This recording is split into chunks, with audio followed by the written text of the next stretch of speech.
تو میں بار بار یہ بات کر رہی تھی کہ آپ کان چاہے ادھر سے پکڑیں چاہے ادھر سے پکڑیں، اب جتنے بھی میٹنگز ہو جائیں، جتنے بھی اجلاس ہو جائیں، جو بل آ گیا ہے وہ you have to pay at any cost.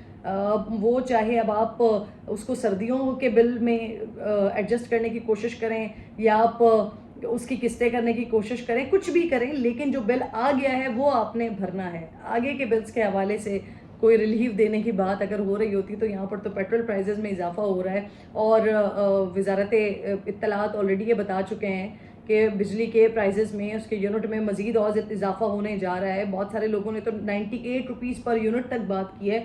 تو اللہ ہی رحم کرے کیا ہوگا آگے.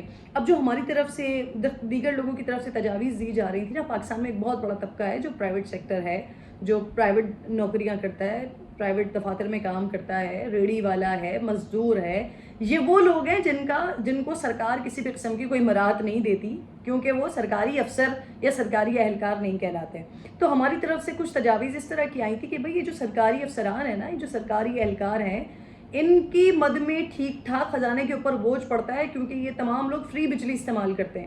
تو آپ ان کی بجلی کو ختم کریں. تو اب جو بیوروکریٹس ہوتے ہیں، جو وزیر ہوتا ہے، وزیر کے نیچے جتنے بھی لوگ ہوتے ہیں، سیکرٹری ہے، دیگر لوگ ہیں، وہ تمام لوگ، کیونکہ تجاویز ان کی جانب سے بنائی جاتی ہیں اپنے اپنے ڈپارٹمنٹس کی، اور وہ پھر آگے پیش کی جاتی ہیں اور پھر ان کے اوپر منظوری لی جاتی ہے.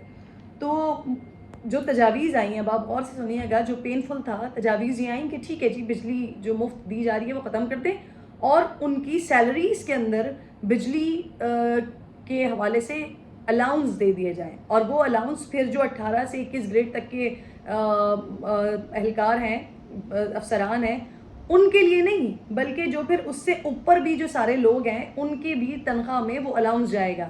یعنی کہ ایک طرف سے آپ فری بجلی کو ختم کر کے وہ فری بجلی کا پیسہ ان کی سیلریز میں ڈالیں گے، اور نہ صرف ان کی سیلری میں ڈالیں گے بلکہ جو دیگر لوگ ہیں ان کی سیلری میں بھی وہ پیسے ڈال دیے جائیں گے. یعنی کہ خزانے کے اوپر مزید بوجھ پڑے گا. یعنی میرا آپ کا جو ٹیکس کا پیسہ ہے، جو وہ غریب عوام بیچاری جن کو ٹیکس وہ بھرتے ہیں لیکن ٹیکس کے نام پر ان کو ایک چونی کا بھی کوئی فائدہ نہیں ہوتا، اس کے ٹیکس کا پیسہ بھی جو ہے نا وہ ان افسران کے، ان اہلکاروں کی جیبوں میں جائے گا، ان کی تنخواہوں میں جائے گا. اس سے پہلے کہ میں آگے بڑھوں، دنیا بھر میں جہاں ٹیکسز دیے جاتے ہیں، سیلریز میں انکم ٹیکس دیے جاتے ہیں، اس کے علاوہ جو ٹیکسز ہوتے ہیں، اس سے ہوتا کیا ہے، آپ جتنے بھی ترقی یافتہ ممالک ہیں آپ ان کو دیکھیں، وہاں پر اسکول فری، وہاں پر بجلی فری، تعلیم، اوبویسلی تعلیم اسکول وہ فری، میڈیکل فری، سڑکیں آپ کو بہترین ملتی ہیں، تمام آپ کو جو ایک حکومت کی جو بنیادی چیزیں ہیں عوام کو فراہم کرنا، وہ تمام چیزیں حکومت کی طرف سے پے کیا جاتا ہے عوام کو اس ٹیکس کے بدلے میں جو عوام سے وہ ٹیکس لے رہے ہوتے ہیں. لیکن ہمارے پاس نہ جی سڑکیں ہیں، نہ جی تعلیم کا کوئی ایسا بہتر سسٹم ہے. اگر آپ کو اپنے بچے کو اچھا پڑھانا ہے تو آپ کو پرائیویٹ سکولز میں جانا پڑے گا.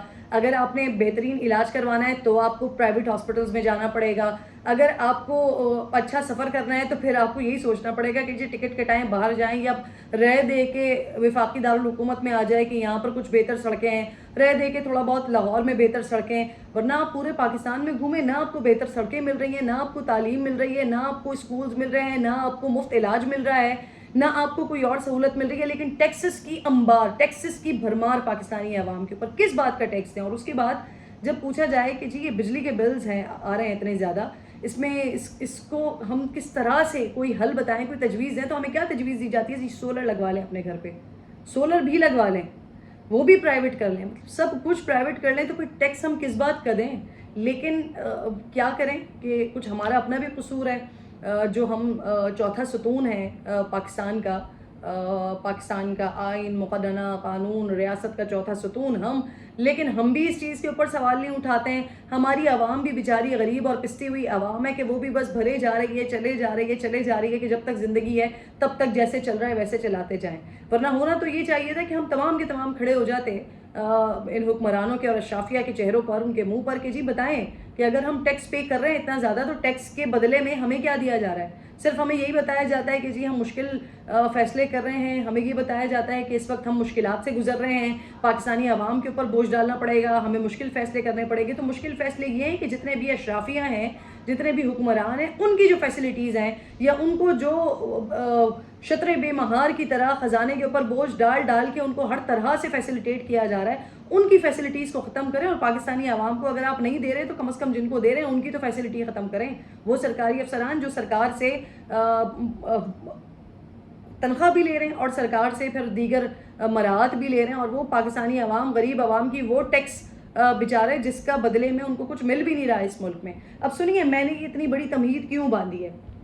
مفت بجلی، مفت گیس، مفت پیٹرول، یہ بھی جو ہمارے سرکاری افسران ہیں ان کے لیے کافی نہیں ہے، اور سرکاری افسران میں یاد رکھیے گا کہ سرکار کا ملازم وزیر اعظم بھی ہوتا ہے، سرکار کا ملازم صدر پاکستان بھی ہوتا ہے، سرکار کا ملازم چیف جسٹس بھی ہوتا ہے، یہ تمام لوگ سرکار کے ملازم ہیں، یہ حکومت پاکستان کے ملازم ہیں، ان کو حکومت پاکستان یعنی میرے اور آپ کے ٹیکس کے پیسوں میں سے حکومت پاکستان ان کو پے کرتا ہے، تو یہ سرکار کے ملازم ہیں، اسی لیے یہ ان میں یہ فال کرتے ہیں۔ اب ہوا کیا ہے کہ جو صدر علوی صاحب ہیں جن کو پچھلے دنوں بہت زیادہ تکلیف اٹھ رہی تھی کہ جو کچھ ہوا ہے وہ تو ان سے دھوکے سے ہوا ہے یا انہوں نے سائن ہی نہیں کیے چیزیں، خیر الگ ٹاپک ہے وہ، اس کے اوپر میں نہیں جاتی۔ ان کے جو وزیر اعظم تھے، جو یہ لوگ حکومت میں آئے تھے، انہوں نے ریاست مدینہ بنانا تھا، اور ریاست مدینہ وہ تھی کہ جہاں پر جب حضرت ابوبکر صدیق رضی اللہ تعالیٰ عنہ کی جب وہ خلیفہ بنے، اور جب ان کا ڈیسائیڈ ہونے لگا کہ ایک خلیفہ، کیونکہ وہ تاجر کا کام کرتے تھے، ان کی اپنی دکان تھی کپڑے کی، تو ان سے جب انہوں نے کہا کہ صبح صبح اٹھ کے جانے لگے اپنی دکان پر اپنے کام کے لیے جانے لگے، تو ان سے ان کے جو مجلس شورا تھی انہوں نے پوچھا کہ آپ کہاں جا رہے ہیں؟ انہوں نے کہا میں کام پہ جا رہا ہوں، اپنے کام نہیں کروں گا تو میرا گھر کیسے چلے گا؟ تو پھر سب مجلس شورا بڑی پریشان ہوئی، انہوں نے کہا کہ خلیفہ وقت اگر دکان پر جائے گا اور اگر اپنی دکان چلائے گا تو اس پر بھی یہ ہوگا کہ لوگ انفلوئنس ہوں گے کہ خلیفہ وقت کی دکان پر جایا جائے، ان سے سامان خریدا جائے، تو یہ باقی لوگوں کے لیے اچھا نہیں ہوگا، بہتر نہیں ہوگا۔ تو پھر مجلس شورا نے یہ ڈیسائیڈ کیا کہ ایک تنخواہ مقرر کر دیتے ہیں۔ تو حضرت ابوبکر صدیق رضی اللہ تعالیٰ عنہ نے سوال کیا کہ اس وقت ایک غریب مزدور کی تنخواہ کتنی ہے؟ جب ان کو بتایا گیا کہ فلاں فلاں تنخواہ ہے، تو حضرت ابوبکر صدیق رضی اللہ تعالیٰ عنہ نے فرمایا کہ یہ تنخواہ میری اتنی تنخواہ مقرر کر دی جائے۔ پوچھا گیا کہ سر یہ جناب یہ آپ کیسے اس کے اندر گزارا کریں گے؟ تو ان سے کہا گیا، انہوں نے کہا کہ اگر ایک مزدور اس تنخواہ کے اندر گزارا کر سکتا ہے تو ابوبکر صدیق اس تنخواہ کے اندر گزارا کیوں نہیں کر سکتا؟ یہ تھے ریاست مدینہ کے خلفائے راشدین، حضرت عمر فاروق رضی اللہ تعالیٰ عنہ، حضرت عثمان غنی رضی اللہ تعالیٰ عنہ، حضرت علی کرم اللہ وجہ الکریم، یہ وہ لوگ تھے کہ جن کے پاس، اگر حضرت عثمان غنی رضی اللہ تعالیٰ عنہ کیونکہ مالدار خلیفہ تھے تو انہوں نے مدینے کے لوگوں کے لیے کنویں خریدے۔ آج تک وہ ہوٹل مدینے کے اندر موجود ہے جو کہ حضرت عثمان غنی رضی اللہ تعالیٰ عنہ نے خریدا تھا، اور اس کے ذریعے ویلفیئر کا کام ہو رہا ہوتا ہے۔ اگر آپ اس ہوٹل کے اندر جا کے رہتے ہیں، وہاں پر آپ پے کرتے ہیں، تو اس کا ایک حصہ جو ہے وہ غریب بچوں کے ویلفیئر کے لیے آج تک وہ استعمال ہو رہا ہے۔ تو یہ ہوتے ہیں خلفائے راشدین، یہ ہوتی ہے ریاست مدینہ۔ اگر آپ اس کو فالو کرتے ہیں تو پھر آپ ریاست سے اور حکومت سے اپنی تنخواہوں میں اضافے کی بات نہیں کرتے، کیونکہ آپ کو اچھے طریقے سے معلوم ہے کہ اس وقت پاکستان میں غریب مزدور کی فی کس تنخواہ، فی کس آمدنی کتنی ہے۔ جو سرکاری دستاویزات آئے ہیں اس کے مطابق صدر مملکت نے تنخواہ میں 2 اضافے مانگے ہیں، جن میں سے پہلے کا اطلاق جو ہے وہ 1 جولائی 2021 سے ہونا چاہیے، جبکہ دوسرے اضافے کا اطلاق 1 جولائی 2023 سے ہونا چاہیے۔ فی الوقت صدر پاکستان کی جو ماہانہ تنخواہ، امیجن کیجئے آپ، ایک طرف میں ریاست مدینہ کی بات کر رہی ہوں اور ایک طرف میں ریاست مدینہ بنانے والوں دعوے داروں کی بات کر رہی ہوں۔ ایک طرف ریاست مدینہ کے وہ لوگ ہیں جو کہتے ہیں کہ مزدور کی تنخواہ کے برابر ہونی چاہیے، ایک طرف ریاست مدینہ کے دعوے دار ہیں جو کہتے ہیں کہ جی جو تنخواہ مل رہی ہے اس میں تو ان کا گزارا بھی نہیں ہو رہا ہے، اور ایک طرف یہ صدر پاکستان ہے جن کی تنخواہ اس وقت جو تنخواہ، ذرا غور سے سنیے گا، 8,46,550 روپے یہ موجودہ صدر کی تنخواہ ہے، جس میں وہ 2 مراحل کا اضافہ اب چاہ رہے ہیں، جس کے تحت جولائی 2021 سے ان کی تنخواہ 10,24,325 روپے، جبکہ جولائی 2023 سے ان کی تنخواہ 12,29,190 روپے ہو جانی چاہیے، ہو جائے گی۔ یہ ہے ہمارے اشرافیہ کا حال، یہ ہے صدر پاکستان کا حال، یہ ہے اس صدر پاکستان کا حال جن کی حکومت کے لوگ، جن کے وزیر اعظم یہ فرماتے رہے کہ ہم ریاست مدینہ ہم نے بنانی ہے، ہم ریاست مدینہ بنانے کے لیے آ رہے ہیں، اور ریاست مدینہ کا چورن بیچ کر آج تک پاکستانی عوام کو اس ریاست مدینہ کے بنانے کے پیچھے لگایا ہوا ہے۔ اور ان کا اپنا حال دیکھیں کہ 8-10 لاکھ روپے تنخواہ میں بھی مزید اضافہ چاہیے، اور وہ اضافے کا اطلاق جو ہے وہ آج کل سے نہیں بلکہ پچھلے سالوں سے ہونا چاہیے. ایک کا اطلاق پچھلے سال جولائی 2021 سے ہونا چاہیے, ایک کا اطلاق ابھی جولائی 2023 سے ہونا چاہیے, یعنی کہ کل ملا کے 12,29,190 روپے ہیں جو منتھلی بیسس پر صدر صاحب کو دیے جانے چاہیے. اور پھر اس کے بعد جب ہم بات کر دیتے ہیں کہ پاکستانی عوام کا کیا حال ہے, اچھا اس سے پہلے میں یہ بتا دوں آپ کو کہ اس سے پہلے جو چیئرمین سینٹ ہیں صادق سنجرانی صاحب, وہ بھی اپنے لیے اور دیگر سینیٹرز کے لیے وہ اسی طرح کی مراعات کی ڈیمانڈ کر رہے تھے جو کہ صدر صاحب نے منظور کروا لیا. اچھا آگے آ جائیے, پاکستان میں جو مہنگائی کی شرح ہے وہ کتنی ہے, اور اب دنیا میں ہمارا کون سا نمبر ہو گیا ہے. شری لنکا ابھی کچھ عرصہ پہلے اس نے ڈیفالٹ کیا ہے, شری لنکا کے حالات اچھے ہیں. افغانستان حالت جنگ میں رہا ہے, کیونکہ عرصہ دراز وہاں پر حالت جنگ میں رہی, لیکن افغانستان اس وقت بہتر کنڈیشن میں, پاکستان سے بہتر حالات میں. جو دنیا بھر میں سب سے زیادہ متاثر ہونے والا دنیا میں جو ملک ہے اس میں پاکستان کا 18واں نمبر ہے. یہ 18واں ملک پاکستان ہو چکا ہے جو سب سے زیادہ بدترین مہنگائی اس وقت برداشت کر رہا ہے. نائجیریا کے بارے میں بات کی جاتی تھی, نائجیریا کے حوالے سے کہا جاتا تھا وہاں کی عوام, انٹرنیشنل میڈیا کا بڑا وہاں پر فوکس ہوتا تھا کہ جی کتنی برے طریقے سے وہاں پہ وہ جو ہم تصویریں دیکھتے ہیں, ویڈیوز دیکھتے ہیں, آلموسٹ وہ نائجیرین لوگوں کی آ رہی ہوتی ہیں, وہاں سے آ رہی ہوتی ہیں, ان کو بھی ہم نے پیچھے چھوڑ دیا ہے. 18واں ملک بن گئے ہیں ہم جو مہنگائی سے متاثر ہے. پاکستان ایشیا میں چھلانگ لگا کر چوتھے نمبر پر آ گیا ہے. مہنگائی باقی تمام ممالک کے مقابلے میں سب سے زیادہ ہے. جو ٹریڈنگ اکنامکس کے اعداد و شمار ہیں اس کے مطابق پاکستان نائجیریا اور لاؤس کو بھی پیچھے چھوڑ کر مہنگائی سے سب سے زیادہ متاثر ممالک میں 18ویں نمبر پر آ گیا ہے. نائجیریا اور لاؤس میں افراط زر کی شرح بالترتیب 24.08 اور 27.08% ہے, جبکہ پاکستان میں مہنگائی کی شرح 28.3% تک بڑھ گئی ہے. ٹریڈنگ اکنامکس کی سرکاری ویب سائٹ کے مطابق حیرت کی بات یہ ہے کہ تمام ممالک میں سے افغانستان میں مہنگائی کی سب سے کم شرح, ذرا غور سے سنیں اور محسوس کریں, کیا محسوس کریں یہ آپ کے اوپر منحصر ہے. ویسے تو اشرافیہ اور حکمرانوں کو محسوس کرنا چاہیے اس وقت. جو افغانستان ہے وہاں پر کم شرح, سب سے کم شرح سنیے ذرا کتنی ہے سب سے کم شرح, -6.5%. یہ افغانستان ہے. کیوبا, شام, لبنان, سوڈان, گھانا, ایتھوپیا وغیرہ جیسے ممالک عالمی سطح پر رہ گئے ہیں جہاں مہنگائی پاکستان سے بھی بدتر ہے. چلیں یہ یہاں پر ہم تھوڑا سا اپنے آپ کو فیل کر لیتے ہیں کہ کم از کم ہم ان سے بہتر ہیں, لیکن یہ وہ ممالک ہیں جو انتہائی ترقی پذیر ہیں, بدترین ہیں. ہم اپنا مقابلہ کرتے ہیں کہاں کس سے, اور ہمارے اپنے حالات یہ ہیں, ہمارے حکمرانوں نے ہمیں یہاں تک پہنچا دیا ہے.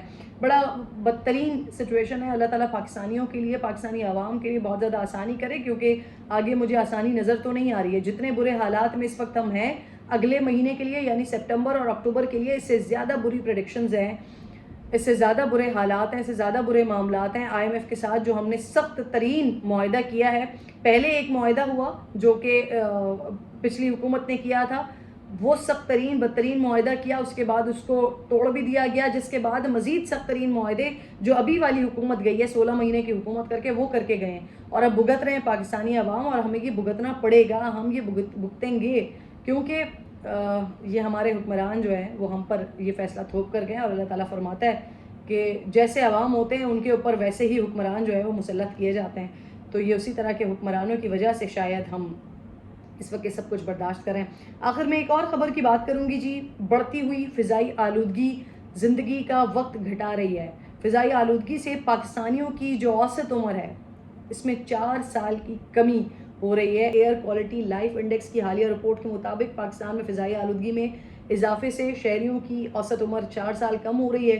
یونیورسٹی آف شکاگو کے انرجی پالیسی انسٹیٹیوٹ کی سالانہ رپورٹ میں یہ بتایا گیا ہے کہ لاہور, شیخوپورہ, قصور اور پشاور جیسے شہروں میں رہنے والے لوگوں کی عمر 4 سال کم ہو سکتی ہے. فضائی آلودگی پاکستان میں صحت کے لیے دوسرا سب سے بڑا خطرہ ہے. بنیادی طور پر دل کی بیماریاں سب سے زیادہ خطرے کی علامات ہیں. رپورٹ میں پیشگوئی کی گئی ہے کہ آلودگی میں اضافے سے دماغی صحت کے کئی امراض بھی لاحق ہو سکتے ہیں, جن میں انزائٹی اور ڈپریشن شامل ہے. عالمی سطح پر جنوبی ایشیا کو سب سے زیادہ سنگین نتائج کا سامنا ہے. بنگلہ دیش, بھارت, نیپال اور پاکستان جو دنیا کی تقریباً 25% آبادی بنتی ہے, سب سے زیادہ آلودگی پائی جاتی ہے. تو ایک طرف تو ہم ویسے ہی بڑے تکلیف دہ مراحل سے گزر رہے ہیں, ہر لحاظ سے ہم اذیتوں میں اور پریشانیوں میں گزر رہے ہیں. مزید یہ کہ وہی والی بات کہ ہم سے ٹیکس اتنا زیادہ لے لیا جاتا ہے لیکن اس ٹیکس کے بدلے میں ہمیں کچھ نہیں دیا جاتا, اور اس ٹیکس کے بدلے میں ہم یہ فضائی آلودگیاں برداشت کرتے ہیں، ہم غربت برداشت کرتے ہیں، ہم مہنگائی برداشت کرتے ہیں، ہم بدترین حالات برداشت کرتے ہیں، ہم سیکورٹی کے بدترین حالات برداشت کرتے ہیں، ہم یہ پولیس کے اور یہ چور ڈکیتوں کے لٹیروں کے حوالے سے برے حالات برداشت کرتے ہیں. تو پاکستان کا اللہ حافظ ہے. اللہ تعالیٰ پاکستان پر، پاکستانیوں پر رحم فرمائے. اور نظر نہیں آتا ہے کوئی وے آؤٹ، نظر نہیں آتا ہے جو سب سے زیادہ پینفل ہے. آگے آج 30 اگست ہے، آگے 1 سے تاجر برادری ہڑتال پر جا رہی ہے کہ لیٹ سی یہ مزید کتنا بڑا بحران آتا ہے، کیونکہ نظر آ رہا ہے بڑا کلیئرٹی کے ساتھ پتہ ہے کہ حکومت کسی قسم کا کوئی ریلیف دے نہیں سکتی، کیونکہ ہم باؤنڈ ہے IMF کے ساتھ. اور دوسری طرف پاکستانی عوام چاہتی ہے، کیونکہ کسی کے پاس کوئی وے آؤٹ اس لیے نہیں ہے کہ پتہ تو چلے کہ ہم نے یہ سب کچھ پے کہاں سے کرنا ہے. پاکستان میں 2%، 4%، 10% لوگ ایسے ہوں گے جو کہ یہ لاکھوں کے بل اور ہزاروں کے بل جو آ رہے ہیں وہ پے کر سکیں، بخوشی پے کر سکیں. لیکن پاکستان میں بہت بڑی تعداد، 60% سے اوپر تو غربت کی لکیر سے نیچے ہیں لوگ.